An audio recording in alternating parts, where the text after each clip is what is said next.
Welcome back, folks, to another episode in our review series. We've got Fallout 2 on deck today, and we have a loaded group with us today. With me, as always, is my good friend Kev. Kev, hope you're doing all right, buddy. We've got Danny from the Clout Routes also joining in. And Sleek, longtime viewer, joining in. These are our resident Fallout experts because I don't know shit. Fellas, how are we doing tonight? I'm good. Not too bad here. Living the dream, man. Thank you both for joining us tonight. This will be a lot of fun. Probably a loose format. I would not expect an A to Z plot synopsis, gang. That is not what this show will be. So if you're looking for that, I will point you in the direction of New Rockstars or heavy spoilers. And this is for groups that have already seen the show. It's going to be spoiler city for the games and the show. That's for damn sure. Yeah, across the board spoilers. I think that's a good disclaimer. I have way too much ADHD to put anything in a point-by-point plot synopsis, so that's definitely not happening. Same. All right, well, let's just open it first off, fellas. What did we think of season 2? We don't, like I said, there's got a lot of questions for you guys as the experts because I don't know what's going on. But overall, what did you guys think as my resident experts of the Fallout universe? Okay, yeah, I didn't want to all go at once, so that's where I was at. We all went silent at the same time. Yeah, I gotta start calling people out. Everybody's like gunshot there. Not it. You got a roll call. Yeah, Danny, go ahead. We'll start with you. I think when we all got together and talked about the first season, I liked it, but I had some, issues with certain things. I didn't like Maximus at all. I remember didn't think he did much in the first season. And, I had little gripes here and there about all of that. But I honestly think second season is better than the first. I think everybody had more to do, at least the trio, the main trio.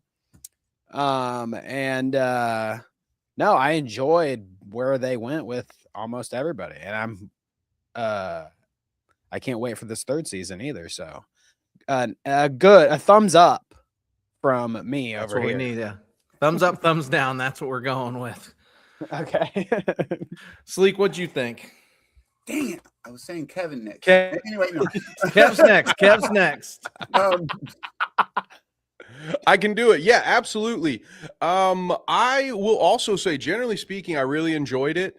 I, for one, have not been looking for the show to do much more than reference the games. Like, I haven't been sort of like, oh, hey, well, they did that in the game, and so I want to see you do this storyline or anything like that. So I've been pleasantly surprised at how they've used the source material. So where you still get those, like Leo in Once Upon a Time in Hollywood, you get the Leo meme, like, oh, I recognize that.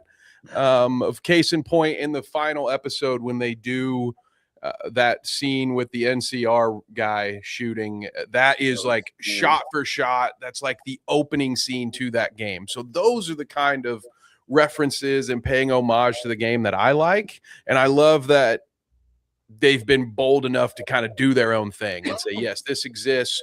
We're aware of it. We're not going to try to retcon too much of it, but at the same time, it's its own show. And I think there are some folks out there, and James, you'll have to answer this part for us, that I feel like I would enjoy the show if I didn't have the games to fall back on. It's I'll never know because I've played so much of especially Fallout New Vegas. It's my favorite game. So I was very nervous about this season. This was one of those that I was like, man, all they can really do here is ruin New Vegas for me. So I'm very nervous, but it did not do that. So I'll give it a thumbs up too, James. I would, yes, Kev, as somebody that has not watched or played any of the games, yes, it is. You do not need to play the games to watch the show. I've recommended it to people that have not played the game. So that's what I do like about it is it's not so tongue-in-cheek or so full of references that I'm like, I don't have a fucking clue what's going on. I don't have a clue, but I'm enjoying the ride along the way. Right. So do you have anything to add to what they've said? Yeah, I would just like I told you backstage, I'm kind of the noob of the three of us at Fallout stuff. So I kind of want to defer to the guys that have actually played more of the game than me. I started playing the game after season 1 of the show. So I'm kind of like where James is at. I started playing Fallout 3 on stream on my channel a little bit. And, I told you what happened and everything. I beat it. And then Yes, you did. Absolutely. right. And so after I beat that, I had already watched season 1 and I was like all stoked for season 2, and so that has come up. I've watched both seasons now. So that's where I'm at, is kind of a little bit ahead of where James is now, but still far behind like Kev and Danny as far as like, oh, remember that one spot in the game where that thing happens? I'm like, nope. Haven't gotten there yet. You're going to get it in reverse now, Sleek. You're going to play New Vegas and be like, yeah. oh, yeah. So like, happened in the watching show. a lot of you guys like online that are in the Fallout like theory community is like interesting because I'm like, well, the game happens like XYZ amount of years later. Progress could have been made. So any of this stuff that's like, this doesn't line up 1-to-1 with the vial that's in the thing in the whatchamacallit. What's that drug that the ghoul's taking? Well, progress could have been made. Like it's just it could be similar to something that already exists with a little bit of a difference, or it could be, a whole new thing that they've developed in the meantime. I don't know. But like to say that like, oh, there's no serum that does what the ghoul's serum does. Okay, well, they clearly have developed one since then. Interesting. That's just my theory, and like one of my theories. But like or like with what's happening with Thaddeus with the arm and the hair loss and all of that. Okay, so you lead me to. I have this wrote down, so you're leading me right into this. Okay. What the fuck is going on with Thaddeus? Why is he falling apart on me, guys? Why is he falling apart? And why I can tell you the popular opinion. I don't know. I don't have like a real basis to like theory craft what's happening to Thaddeus. I thought he was turning into a ghoul like everybody else. Clearly not now. His arm is falling off. And from what I've seen online, That fell off, right? That's like centaur behavior. But then the people that are poking holes in the centaur behavior are like, well, centaurs aren't just human DNA, they have animal DNA. And I'm like, well, that vial that he got injected with came from a chicken lover. Okay, so oh boy. We don't know what kind of DNA could be on that syringe mixed with whatever's inside of it or out. You know what I'm saying? Like we have no freaking clue where that syringe has been. Don't put it in your mouth. You seem to have a comment to add to this. I said chicken AIDS. It's chicken AIDS. He's got chicken AIDS and it's making his arms fall off. That's what I think it is. I'm just saying, if Chimera need animal DNA, there could very easily be chicken DNA all over that injector. It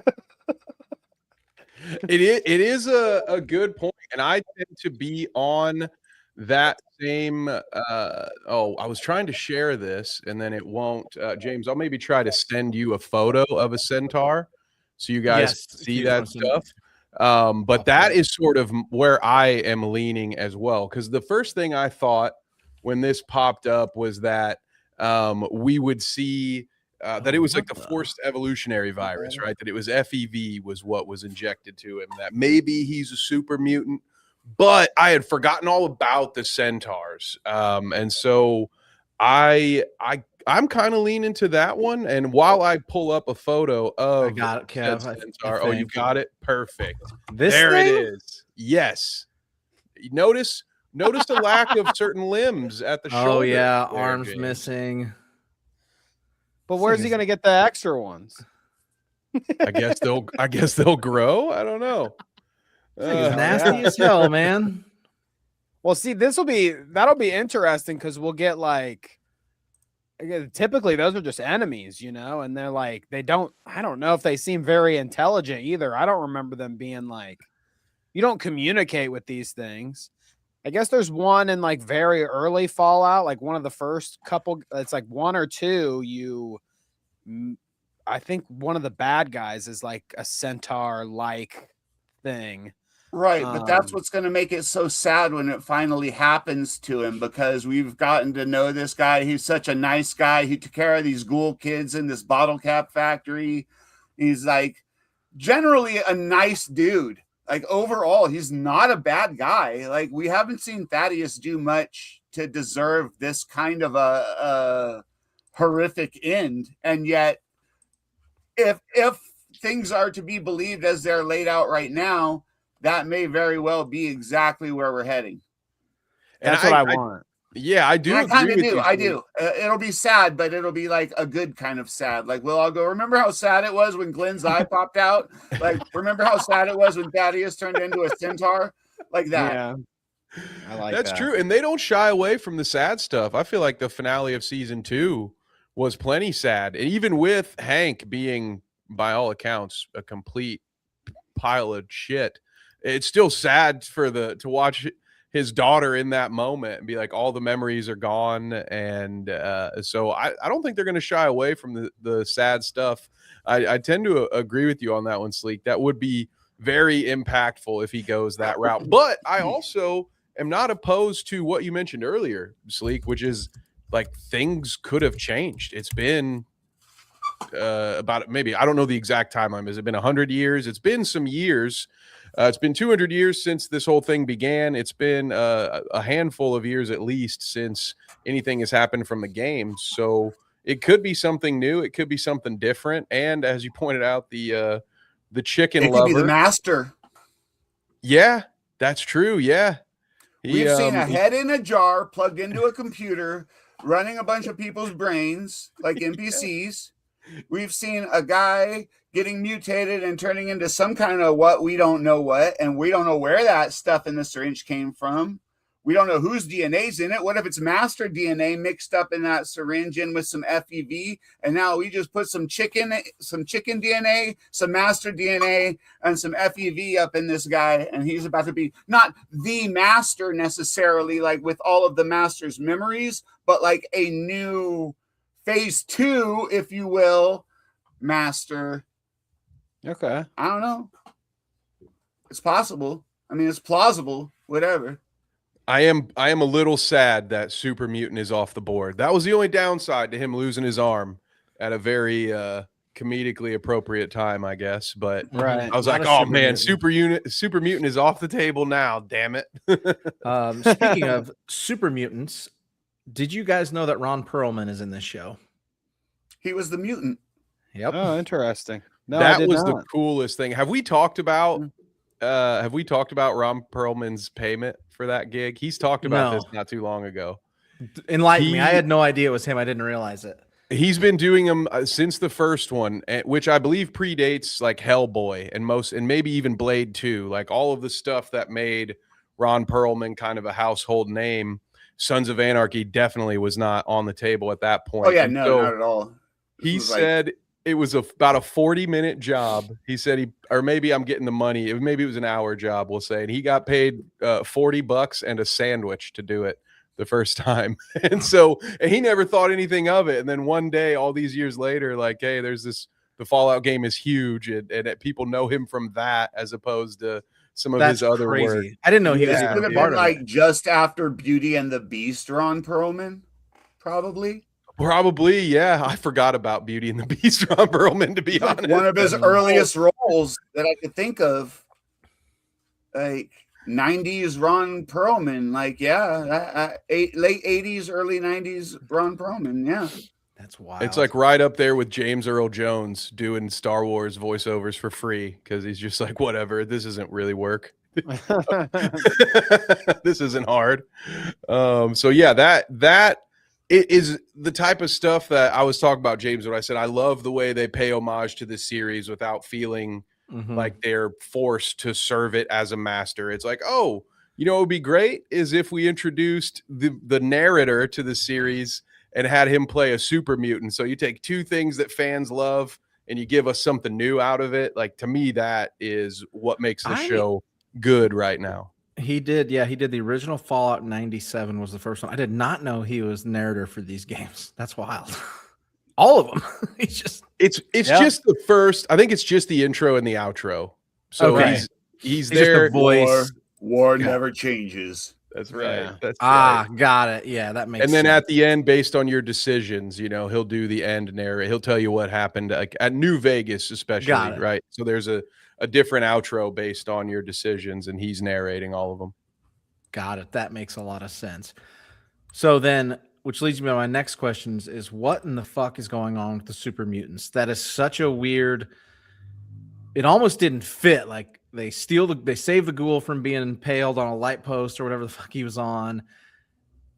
They try to get him to join their club for the war, and then they knock him out and take him back. And that's it. So somebody teach me, like, what? It almost felt out of place. Yeah, you know, now that you like talk about it, you frame it that way, it does seem like a way to just get him off the pole, right? Yeah, right. Like that was we had to figure out a way to get him off that pole. He wasn't going to climb himself out. He almost did. I was like, if they let this dude climb off this pole, come on now.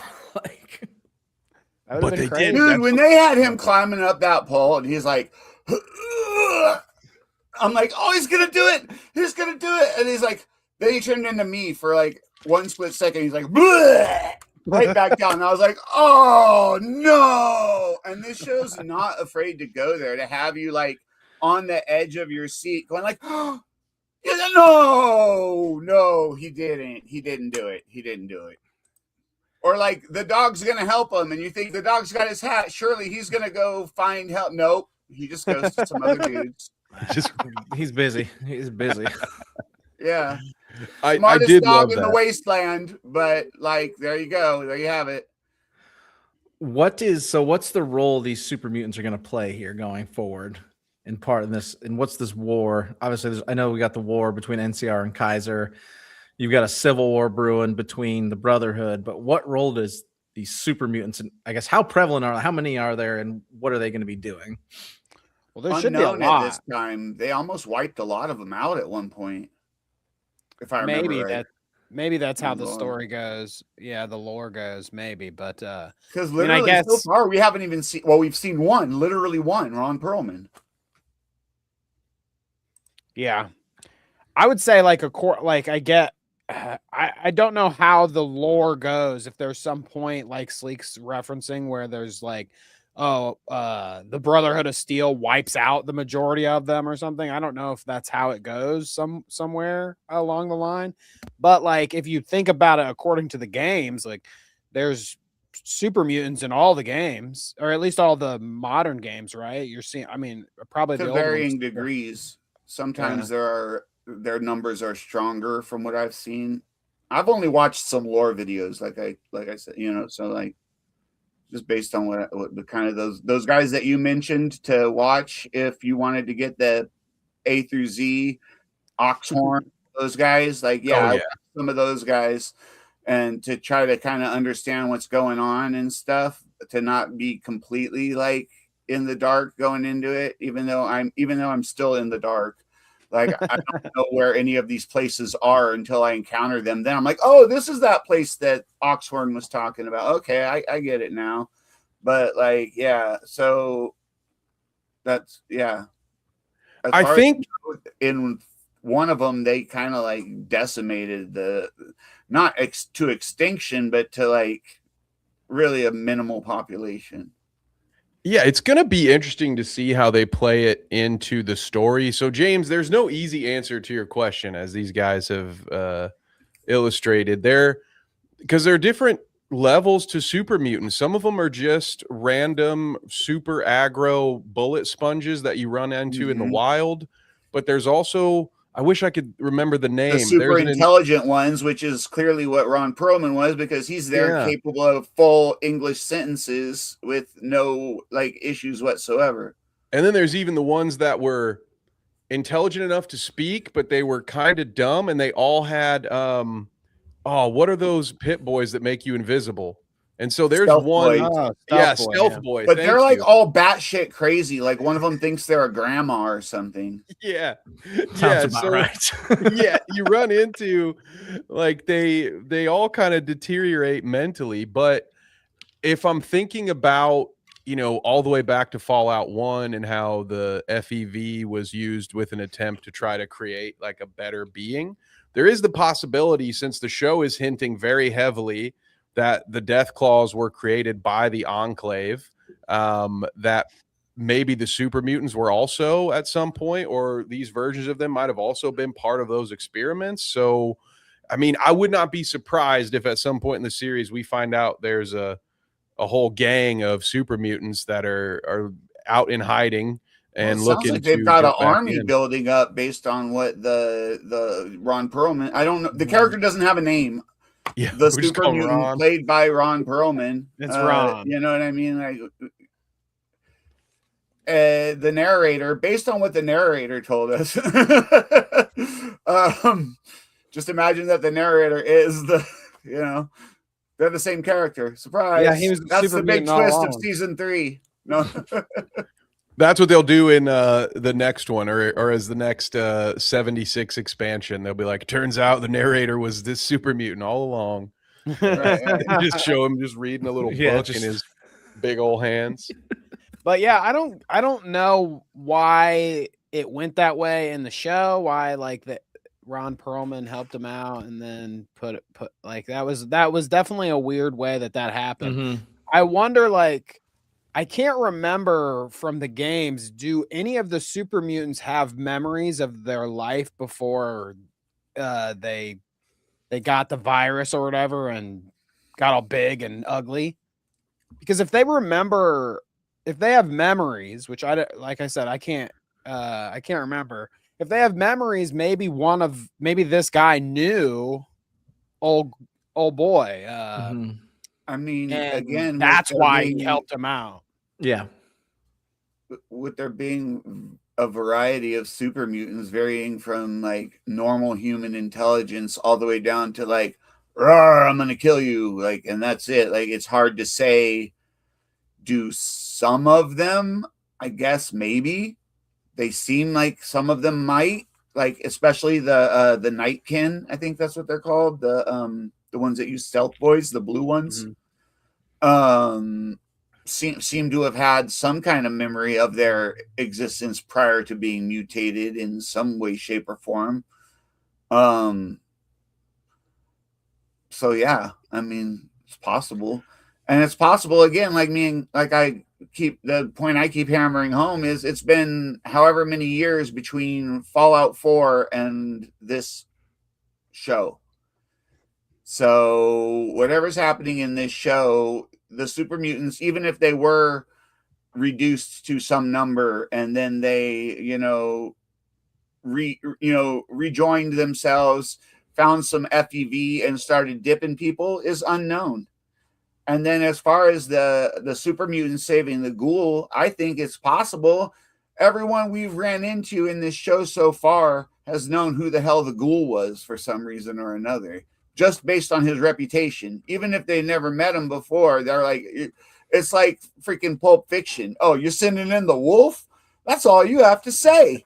It's like, oh, the ghoul's coming. The ghoul or a ghoul? The ghoul. Oh, I know exactly who you're talking about. So it's possible that this guy was just like straight up, that's the ghoul. Like, this is my golden opportunity to get a really, really strong ally for my mutant army that I'm trying to create, or super mutant army that I'm trying to create. And all I got to do is get him off of this pole. He's still wiggling and he's saying English, so he hasn't gone feral yet. He's like, come here, brother. I hear you're the best companion for this playthrough. Let me get you. You know what I mean? Like, pretty much, kind of. And there could be the one thing that I had to look up was Virgil in Fallout 4. So Brian Virgil is a super mutant doctor who was put in charge of a program where he essentially created other super mutants. But unfortunately, looking up through the wiki, I can't tell if he had any memories from his time as before.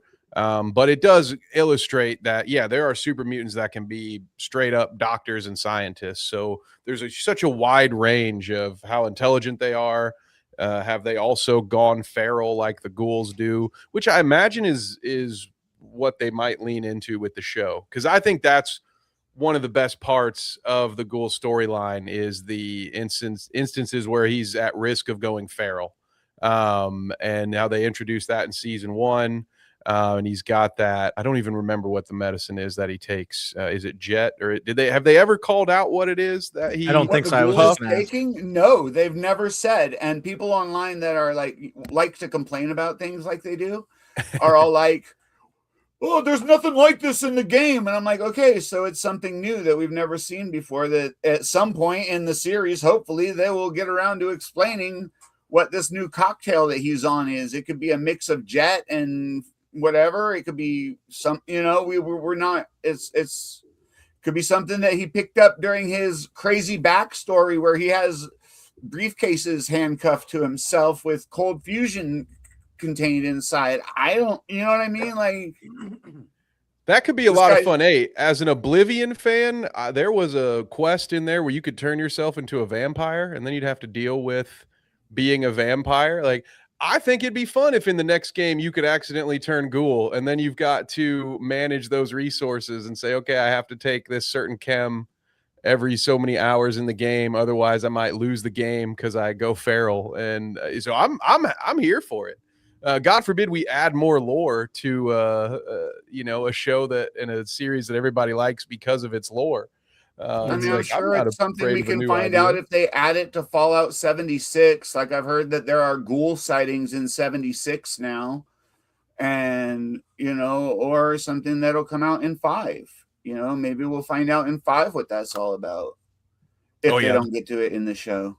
The corporate synergy with this bad boy is strong. I know I saw they updated Fallout Shelter to include the ghoul and Lucy. They're like, here, listen, go Crazy. play with these characters. Well, we're not gonna get we're not gonna get Fallout 5 until like 2040. So they've got to add all the shit. I'm to the here whole- for it though. It'll be on the PS8. I can't wait for all the promises.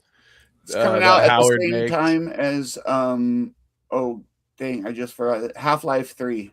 Half-Life Yeah, 3. right. Yeah, there it is. Yeah. Another millennium. We might get it before GTA 6 though.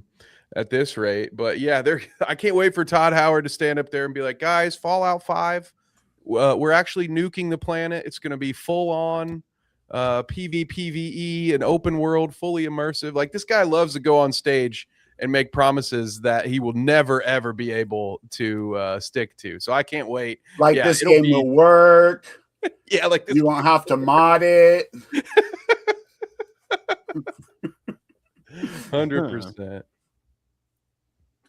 So leads me to one of my biggest questions is who the fuck is in charge?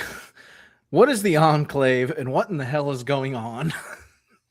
They're like Because the I thought Illuminati. House was in charge is what I thought going Mhm. through too, but I'm like, nope, like he's not. Somebody's behind him. It's not Vault Tech.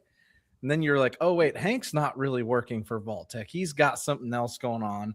And then you get the glimmer at the end when they're like, when Stephanie says we're initiating phase 2 and they shoot to some big bunker building in Antarctica or God knows where it is, Alaska, Canada, who knows. So as you, my game expert, somebody 51st state. enlighten me on what is happening. Danny, what you got about the Enclave? Well, my favorite part about the Enclave in the games was that their power armor was the cooler power armor, better than the Brotherhood of Steel. I'd rather have the Enclave. I'm not gonna look this up. It's really just minor things. There's like, goodness gracious, I can't even remember. There might be like black ones that are Enclave, or maybe they're like black and red or something. I honestly can't. Is remember. that what that was? There's some cool Enclave. It's definitely different. They have yeah, like it's definitely Wait, different that's a good aesthetic to it. catch, Danny. That's a good catch because Hank was wearing a black Pip-Boy on his arm. His Pip-Boy was black. Okay. And Oh, yeah, everybody maybe has that's like been color saying, scheme. oh, it's an executive Pip-Boy. It's for the executives. What if black Pip-Boy, like you just called out, is the Enclave Pip-Boy? Could be, yeah. I think that's right, because we see another one when Steph pulls out the keepsakes box, and it's a black Pip-Boy, and it's And got that's the how- little E yep. on the right. So yeah, I Oh, do that's when think she that's sends it. the message. She goes, "This Yep. is Hank McLean's wife." Okay. So James, at its core, have you ever? Let me ask you a question first to set the table. Have you ever heard of InfoWars or one Mr. Alex Jones? Yes. No, Okay. who's that? So imagine everything Alex Jones has ever said is true, and then the Enclave is the group behind it. I think that's the easiest way to sort of Oh, got it. encapsulate it, right? They are the secret cabal, the private government of elites that shadow puppet the whole real world. That's what the Enclave is, except Got in this it. universe, it's 100% real. And Yeah, that's in why, this universe, not in ours. right, definitely not in our universe. Okay, definitely not. Everything is as it appears to be. There is nothing to see here. Pay no attention to that man behind the curtain. But James, one of the things you may have noticed when Coop hands the cold fusion off to the president of the United States, he was wearing not a red and blue tie, but a red and black tie. I So did the not. president was part of the Enclave. Clancy is what Brown's they're- part of the yeah, Enclave, is what you're telling me. my guy, Mhm. of course. What a So- phenomenal actor so- he is. Dude, So we need Cooper more Howard of him really in the show. fucked us. Yeah, so that sums it up. I said Illuminati, like they're the Yeah, Illuminati, exactly. basically. Yep. Got But it. Yeah. but like Kev said, for real, they exist. They're not a fictional thing, Oh, I see that. I see in this picture he is. or they are a wearing fictional. You get what I'm trying to say. He is wearing a black and red and white tie. Yeah. Things Big I dog. don't notice. There you go. Yeah. So Cooper Howard gives the Enclave the cold fusion and then sets the events in motion where the bombs are dropped and the world gets destroyed. Yeah, he was so close. He stole it from the Enclave and gave it right back to him, because the one good person in that world's government also happens to be just a buffoon, man. That Yes. poor nice lady, kind of an idiot. She sends him right to the worst person. She's like, I mean, she acknowledges it at one point. She's like, yeah, I wouldn't give it to me either. I mean, she knows, all right. She knows She what her should have taken it. limitations She was the one to give it to, like, because she wouldn't know what to do with it. Yeah. That okay. So, all right. So you clarified that Cooper was the one that ruined the world, like I thought he was. Yeah. We've got So it seems like how much do you deal with of the Enclave in the games? they're just as it's just like another faction, kind of They like are. they still kind of maintain this mysterious, aura to them, but like I'm pretty sure in most of the games they're there. Like maybe in New Vegas they were less of a presence, honestly, because there's so much other shit going on with so many other Mhm. factions. But they're always there in some capacity, and more so. And like, there's definitely it's not 4, or maybe it is 4. One of them they're a pretty big presence in the game. It might have been 3. Sleek, you just beat 3, right? It was 3, wasn't it? Yeah, I beat it. I completely beat it. Was the Enclave, because that's what I was thinking too. I feel like there may be a bigger role in 3. 3. In New Vegas, I don't think they are, because in 4 there's the Institute and the It's like different, yeah. which is like, yeah, same thing, kind of the same thing but different. But And different. then you have the underground synth railroad and stuff. 4 is kind of doing its own thing, Yeah, it's like they're always, James. So at its heart, each game it's kind of like Fable, right? You love Fable and how your decisions Yes. impact the overall storyline. So in virtually every Uh, Fallout game, there's still like a bad guy path you could take. You could side with the bad Okay. guys. And so I got- that's when Danny says there are factions. Yeah. It just depends on how you play. They might be a major character in your playthrough. They might not, depending on who you side with. Each game, each video game is kind of like sitting down at a different D&D table with a different DM. The player's handbook is the same. The Dungeons Master's Guide is the same. You kind of have an idea what you're going to expect to an extent. And some of the stuff that happened in a previous game may matter, or it may just be history that you can remember nostalgically because you liked the game that came before it and have nothing to do with any of the games that come later on in the timeline. So it's very much like just sitting down at a different tabletop game where the setting is somewhere you've been before. You're a vault dweller. You're going to leave a vault. You're going to survive the wasteland. Something's going to be happening, and you're going to be the only one that can stop it. Is And there I got to find my dad, or I got to find my son, Right. or I got to find this really expensive poker chip that some rich guy shot me over. Okay. Vegas Some is very platinum weird. chip? Vegas does its own thing from the very beginning, but I love it. Yeah. is there different phases in the game like there is in the show with Vault Tech?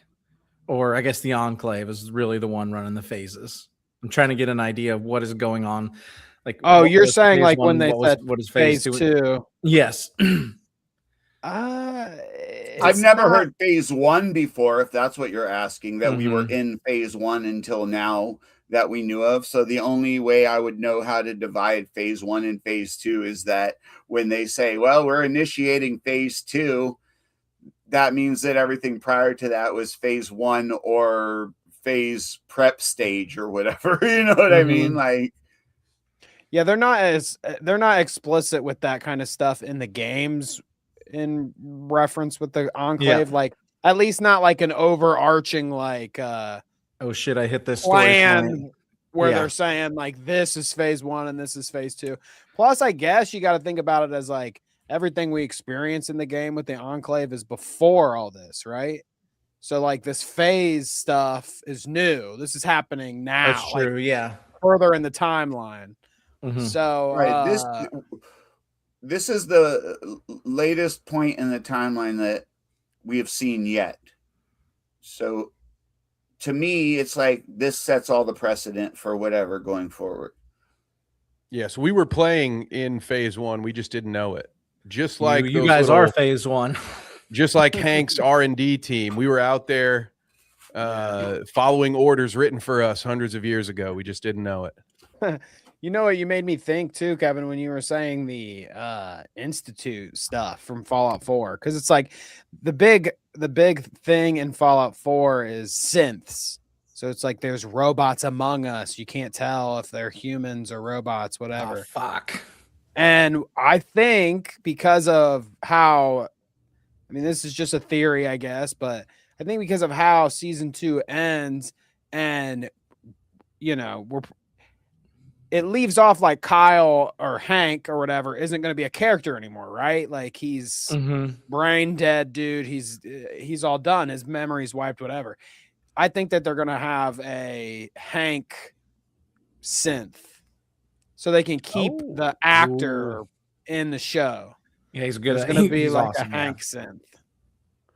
Okay, I like that theory. See, I had thought that he would have just almost sort of like a failsafe, like in his new programming, he would have maybe somehow programmed himself to do the things that he knew he would want to do. But I think the synth thing is equally enticing because, yeah, if they do introduce that, then that opens up everything from 4 as well. Which it would make sense if the show keeps running long enough that eventually they touch on that stuff. I hadn't thought about that, Danny. I'm gonna have to let that marinate for a little while. I like that. It seems like there's capabilities of like consciousness transfer and that kind of thing. So even if maybe like it could even be Hank before he did all this memory wipe shit, sent a copy of his conscious out to a robot body or whatever. And that's going to pick up and do his shit later while his real body is now, Just he's been ruined. brain wiped. Who Mhm. knows? He's gonna be Mr. Hank instead of Mr. House. He's just, Right. I'm stealing your whole gimmick. That was the one question I had wrote down too, was what's next for him, because I'm like, the actor's too good in the show, too important just to run him off like that. So synth is the perfect way to keep him around. I still imagine we've got a lot more of the history too. Don't forget about that. Like, we're gonna get so much of Hank from the pre-war still. So the actor will still get used, but I think that synth idea still could be pretty cool. Sleek, did you have a theory to add or something to that as well? Yeah. Okay. So check it out. Right. He puts the chip in. He has a little incision, right? And then he hits the button, and his mind goes blank. Now, then what happens is his consciousness then goes back in time, right? Where is he? Las Vegas. That's correct, Kevin. Good answer. Now he goes back in time. Can you pull up that picture I showed you that I sent you? The one with Dougie. I think Danny has it, actually. Danny has it in the green suit. In the green suit. Oh, yeah, I can pull it up. So he hits the button, his brain scrambles.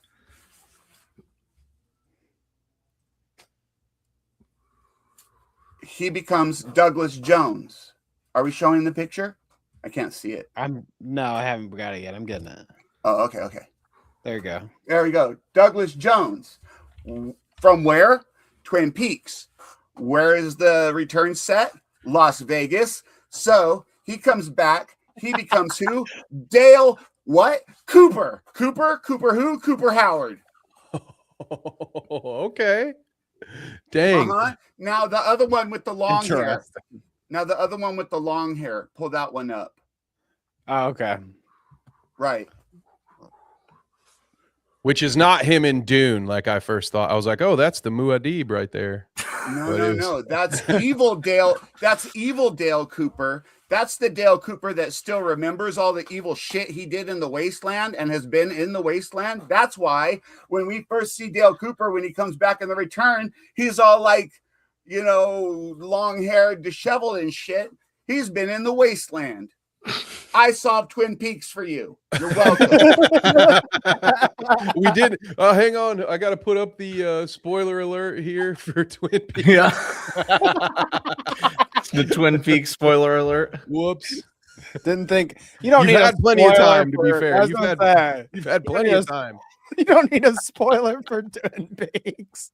Bro, that's my theory. Dale Cooper is Hank McLean. They are the same guy. Fallout takes place in the Twin Peaks universe. Ooh. I mean, I like that. I'm That here would be for it, cool. dude. Here for some mania like that. That would be cool. But no, yeah, I will I think return. Thank you. I think that they got to keep Hank around somehow. So if it's not going to be like his little brain dead self isn't going to run around and do shit, then he's going to have a robot synth running around doing shit, I think. Yeah, I think the actor's too important to just let, and there's too much, like Kev said, there's so much backstory left for him too. And we don't need any more flashbacks with him either. He looks so weird, dude. Oh, do not. Oh, it's awful.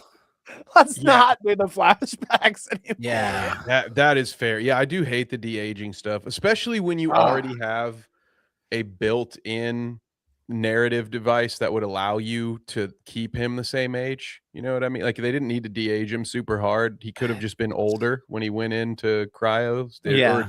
You know what I mean? Like, I get it. That, and also, I mean, so I think I complained about this in the pre-show. So now it's time for me to complain about it while we're all here. Get it out. One of the things, and for the most part, I love this series, okay? But one of the pieces that has irritated me just a little bit is how Star Warsy it is, in the sense that there's maybe a dozen important characters that somehow have lived for the past 200 years. Like the whole thing is that it's supposed to be super rare for anybody to have been around pre-war to then now, as we've called out, this is the furthest point in the timeline. Like we've never been further away from the bombs dropping, yet every character we meet was already alive when the bombs dropped. Like it was a cool, mind blown situation when the Steph reveal happened. Don't get me wrong. Like it was a cool moment, but like the fact that like everybody is already there. Like when we found out that the system or whatever was just that senator lady's head, I'm like, really, dude? Like, is everything gonna tie back to somebody just still being alive? That the head. I thought you're the Star Wars guys, dude. How can you complain about it being too Star Warsy? Well, have you watched Star Wars lately? Yeah. I've had enough of that, dude. I don't want to be reminded of it for another 2 years. He's had it. He's had it. Oh goodness. I mean, I get what you're saying though. It is, I mean, I guess it's the nature of television, isn't it? Kind of like any of this kind of stuff, fictional, like dramatic television like this. It's like, yes, there's gonna be the world revolves around these like 4 or 5 people. Yeah. All this stuff, special stuff happens to them, but you do have to kind of be like, oh well, I guess it's starting to feel like the Saw movies, Danny, where it's like at first you're like, whoa, that's wild. Hank was around pre-war, and they're like, oh, the ghoul. Well, he is a ghoul. That makes sense. But it's like every 3 episodes now. Well, if you zoom out, actually, this person was also there, and it's like, all right, Jigsaw, calm the hell down, dude.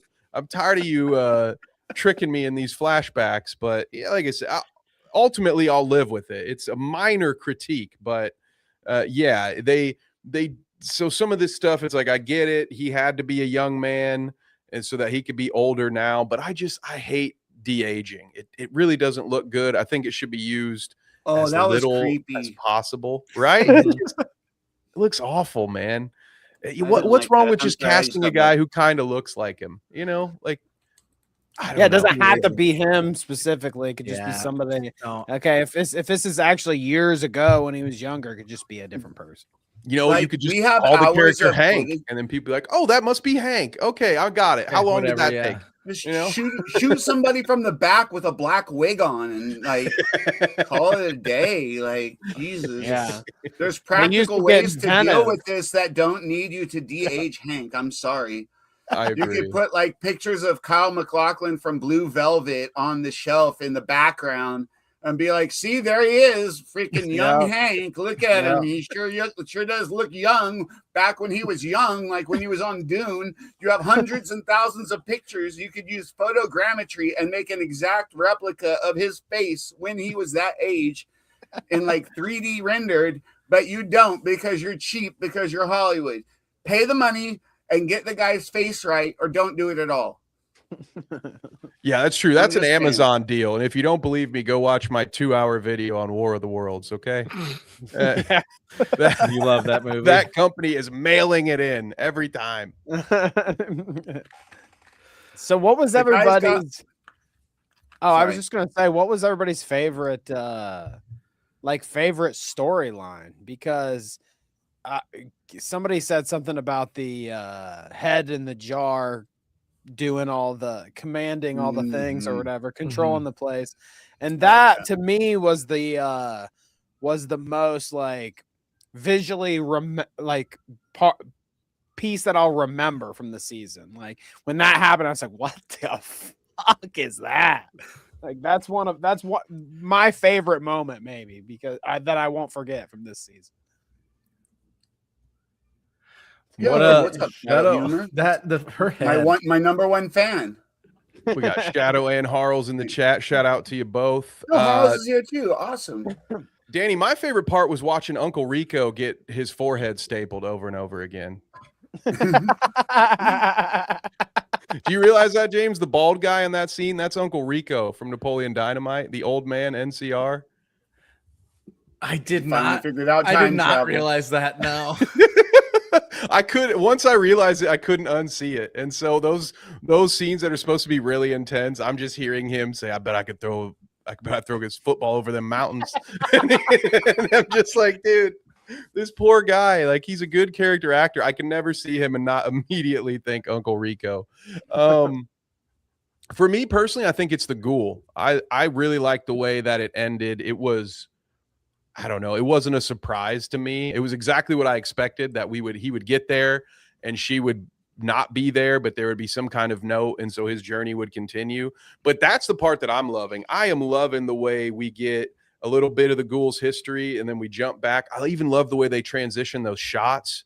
Like the one time he's in an elevator or something and he's looking up, and then it just sort of cross dissolves into him being hung over the next day in the pre-war time. Like all the Cooper Howard stuff is my favorite right now. Yeah, I would agree. The Cooper Howard stuff is my favorite as well. Like, I think he's got the best storyline. You've got Lucy's storyline's kind of wishy-washy to me. Like, she didn't end up anywhere. And Maximus is, Danny says, just kind of all over the place. I think season 2 is better than season 1. He had a lot more to do this time around. He's definitely like the worst. I mean, out of the 3, I guess he's the worst character, right? Yeah, 100%. Yeah, I like all 3 of them personally. I think they're all pretty interesting characters. I think he's got the weakest one. Sleek, what was your favorite part of this season? I think that my favorite part was probably when probably the brother, the 4th unofficial member of the cast, because I feel like he kind of almost has a main role part, Lucy's brother. Oh, Norm, yeah. Norm, yeah. And I think his story is kind of funny and interesting. Like you said about Lucy, I think her story's kind of fizzled out. It's like, gonna catch my dad. Okay, you caught him. Yeah. It's like, so the only story you have left right now with her, really, other than the continuing adventures of Lucy, is like, well, will she or won't she with Maximus? And same thing with Maximus. Maximus's story has been leading up to Maximus joining the NCR, like his dad was in the NCR before the bomb dropped on Shady Springs. And which is my only issue so far that I've seen, that I will say that the critics do have a point. Shady Springs is not where it was supposed to be. They geographically moved Shady Springs to be convenient for the plot. That holds water. Like, of all of the critiques that I've seen, that one does like stand up. They literally relocated Shady Springs just so they could blow it up. But and so his story's kind of fizzling too, or not fizzling, but it's like, okay, so he's finally found his place in the world. He's an NCR guy. He didn't like the Brotherhood. He didn't like the other factions that he checked out, but he did like the power armor apparently. So he wanted to go. So he's going to go NCR. Like, that's like basically. I think that Maximus will have to. He'll be like the guy dealing with the shit that's going to go on with the Brotherhood, and how old man's going to try to do the Liberty Prime or whatever, which will be dope. I can't wait for that. But I think Maximus is going to be the one that's going to have to contend with all that Liberty Prime shit. He's going to be the one that that'll probably be his storyline going forward. Yeah. Next season, dealing with that I shit. can see that. And like another thing I was going to say, one of my favorite things is that even though it feels like some of their OG stories of like, oh, where does Maximus fit in? Well, like, yeah, that story's wrapping up, but there's a lot of, and pun fully intended, fallout from their actions in the last 2 seasons for them to deal with coming up.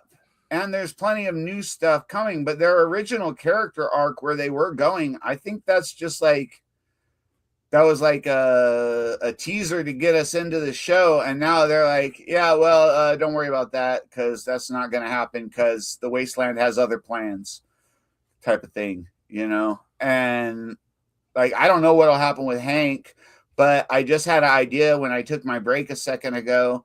So we have these people that were frozen, and then we have the FEV, right?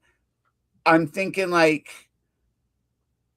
what if like brain controlled super mutant from like all those people that they defrosted? Well, they died in that one room, but anyway, like that type of thing. Like we got all these people that we put this chip in that he says are out in the borderlands waiting for orders. There we go. That's what it was. Hank said we got all these people, then they already got chips in their necks and whatnots, and they're like ready to go. So we dip them and they become brain controlled super mutants. And that's what the Enclave has planned. Interesting, yeah. An army of evil super mutants that are radio controlled by them. I don't know. Like, it's just something that I thought of while I was getting my drink. Is there anything you guys want to see next season? There's a good one to brain controlled super mutants. I think that'd be pretty freaking cool. Yeah, retweet Sleeks there. Ooh, that's a great question. As far as things I would like to see, they've really touched on most of the different character types and stuff. I feel like a lot of it we've gotten so far. Maybe I just want to see more of some things, but we've already been promised more Legion, so I expect them to be a very big part of the next season. And for that, I mean, yeah, that was my favorite part. Kaiser's Palace. Yeah. But I think like we've really only touched we've barely touched the depths of depravity of the freaking Legion, man. Like they are a wild, an absolutely wild faction. One of my favorite. Oh, I'm sorry, Sleek. This is gonna be a light spoiler, okay, for the game for Vegas, but I think the Legion has the best introduction of any villain in video games. That's maybe a bit hyperbolic, but walk with me on this one for a second. Have any of you ever heard of the short story or the short film The Lottery? Yeah, for sure. Perfect. So well, I also saw the bad movie The Island, so I'm familiar with the premise. So the Legion are introduced basically in a retelling of that story. So you come across a couple of Legionnaires, they tell you, to watch where you're going or whatever. They threaten you. It's no big deal. You just go your own way. Then you run into some guy who wins the lottery and it doesn't make a lot of sense. And you're trying to figure out like, what's his deal. And you keep walking and you walk into this town and literally everyone is gone. There's one guy tucked away in a house. He got second place in the lottery, and so his leg is broken or something like that. So you have a little side quest. You can go heal him. But essentially what the Legion does is they round up an entire town, and the winners of the lottery are the two people who get to survive, and everybody else gets put into a building, and they light it up. And so it's just like they are so evil that we have barely gotten to touch strung on. Up. Some of them were strung up on the the light poles. That's right. There were some did get crucified. Yeah. Like Lucy. Yeah, exactly. Yeah, as soon as you mentioned that, Danny, I thought that too. So I was like, oh yeah, they do pay homage to that with Lucy. But yeah, dude, and I love me some Macaulay Culkin, but I feel like having him, at least for these first couple appearances, it kind of waters down just how heinous that group is, because like you're seeing adult Kevin McAllister as it's like it's hard for me to see Macaulay Culkin and be like, oh, that's one evil son of a bitch. I'm like, oh, I'm so glad he got back home to his parents. With so me knowing Macaulay Culkin, like now Macaulay Culkin, like I've watched his career as he's been like, he used to do a lot of collabs on YouTube with different random YouTube channels, like Some Angry Gamer or something. And he's just like, you're doing the Home Alone game. I want to come hang out and do that video. And so like, cause he wasn't acting. He was just like super rich and would do whatever he felt like doing at the time because he felt like doing it, basically, is the gist that I got. And Yeah, like the so Pizza Underground. I've got, and he had like a YouTube channel and all kinds of stuff, and bunny ears or something like that, and just a funny guy. And if you've ever seen the movie Party Monster, which is like kind of like what you said, it's this gruesome movie, but the whole time it's Seth Green and Macaulay Culkin just being hilarious. And so it's like, I'm sitting here waiting for Macaulay Culkin to be hilarious is what I'm doing. I'm watching these Roman guys and he's like so serious. And I'm like, but at some point, apart from the Kaiser joke, which hit so good because of how serious he, delivers it, I'm waiting for the 1-2 punch of the comedy, because we've had Frank Armisen, we've had all these other comedic actors that are just amazing. The I can't remember his name now, but the guy that plays the chicken lover, I'm going to say lover for YouTube. What is his name? That's going to bug me. Daly, John Day? No. No. Like I'll look it up. Whoever finds it Johnny first wins. Pemberton. Pemberton is the guy's name. The chicken fucker. You can say it. We're an hour in. We're long into this. License and registration, chicken fucker.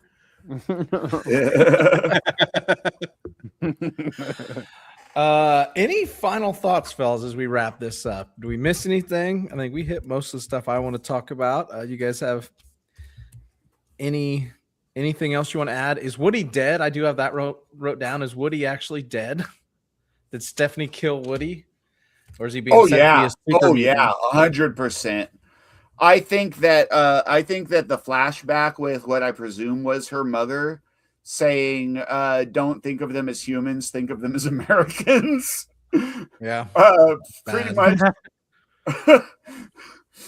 much let us know that when we saw those bloody glasses come out of the dish disposal, his fate was sealed.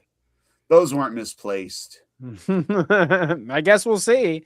They don't. We'll see. I mean, if he comes stumbling out of somewhere, I will be surprised. But I think they pretty much sold us on.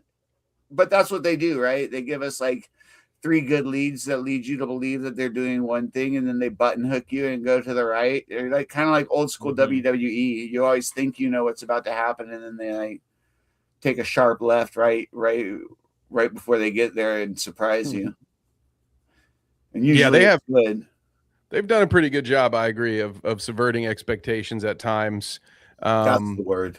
Yeah, I think Woody's gone. I wouldn't be mad if there is a flashback and he's just like, now he's stuck in Vault 31 or something without glasses, and he might as well. I mean, where's he going to get new glasses? Or she's just not successful, and he comes crawling out of somewhere half burnt or something like, I'm still alive.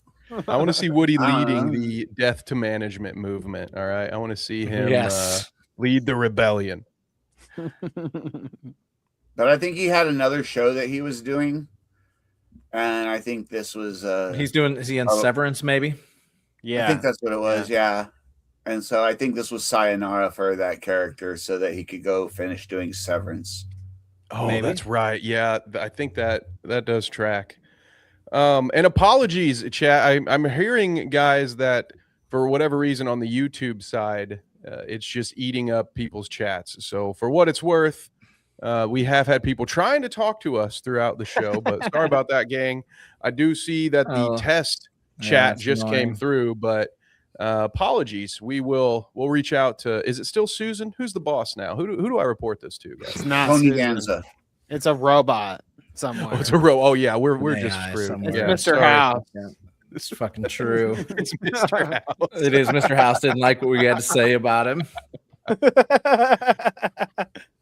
No, other than that, I would just say I'm really invested in seeing more of Norm. Another thing that I thought season 2 did a good job of was getting me to give a shit about Norm and what he was doing.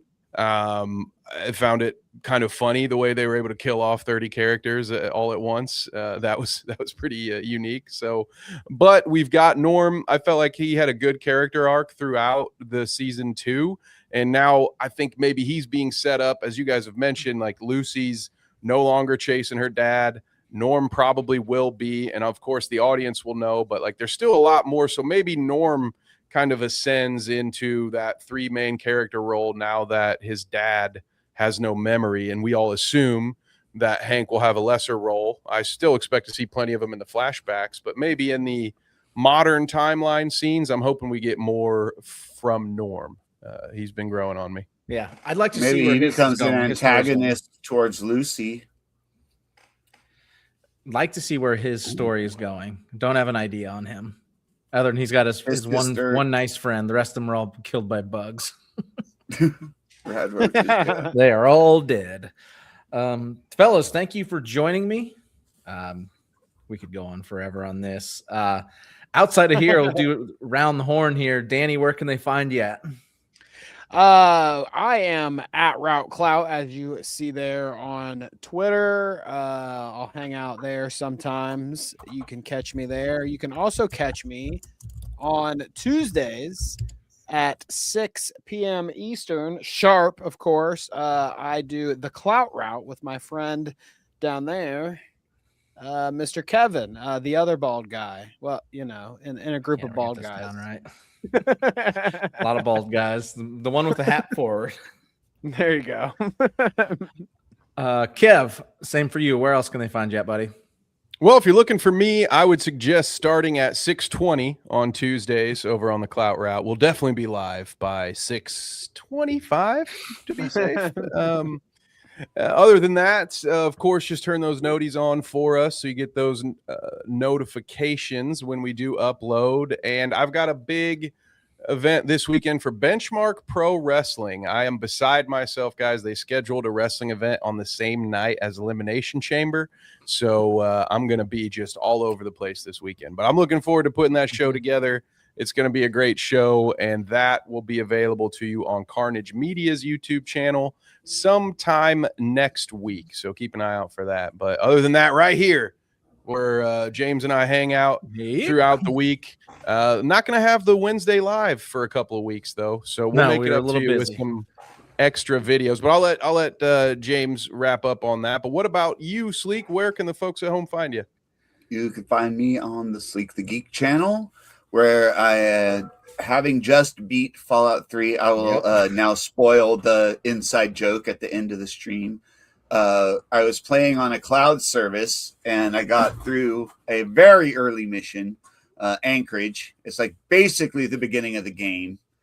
And as I finished that mission and killed the one boss inside of that mission, General Jing Wei, right after beating him and getting out of the little simulation pod, the game locked up, turned black on Luna, and every time I've tried to reload it or do anything to work around any issues, it's just gone directly to a black screen. So I jokingly told James, Danny, and Kev that that clearly meant that I've beaten the game, because if there's more content, surely a great service like Amazon would have loaded it, right? Right? Yep. Of course. So, we all agree that he beat it. Yeah, so we all agree I beat it, and now I'm moving on to Fallout New Vegas. So on Fridays, I'm going to be doing Fallout Fridays, and I'm trying to stick to that. And we'll be playing New Vegas until I either beat it one way or the other, if you will. You know what I mean? Hopefully it doesn't get black screened on you. I think it's an upgrade for my money, and I know that there's a bit of an argument between fans on this, but for my money, I will take New Vegas over Fallout 3 every single day. So I'm happy for you if you're going to. I was kind of wanting to jump first ship. Time. Yeah, I was kind of wanting to jump ship anyways. After I'd gotten through 3 a little bit, I was kind of like, this is all right. But everyone always talks about Vegas, and I think I'm going to like it better. But I was like, I'm just going to keep slogging through it. And then it was like black screen, black screen, black screen. I was like, you know what? 3 times, that's enough of an excuse for me. I'm not gonna try this again, you know. So I was just like, I beat it, done. And Take it. yeah, We will take it. Thank you guys for joining us today on our we never really name these, Kev, the official name of these, so I always get confused when I'm going down this route. Please like, subscribe, and share as we make our way towards 200, and please go follow each and everybody else here. Go like their content as well. Check them out Tuesdays, Fridays, all the above. We have some pre-recorded content in the pipeline here. Please check that out. We did a bunch of state of play stuff last week, and we have a few this week. And then, as Kev mentioned, we are not going to be live the next few Wednesdays. I am gone a bunch, and Kev is also gone for work as well. So we're going to be doing a lot of pre-recorded stuff. So please hit that notification bell so you'll know when we are going live. Thank you guys for joining us tonight. This has been our Fallout 2 review. Until next time, if I can find the correct one. There it is.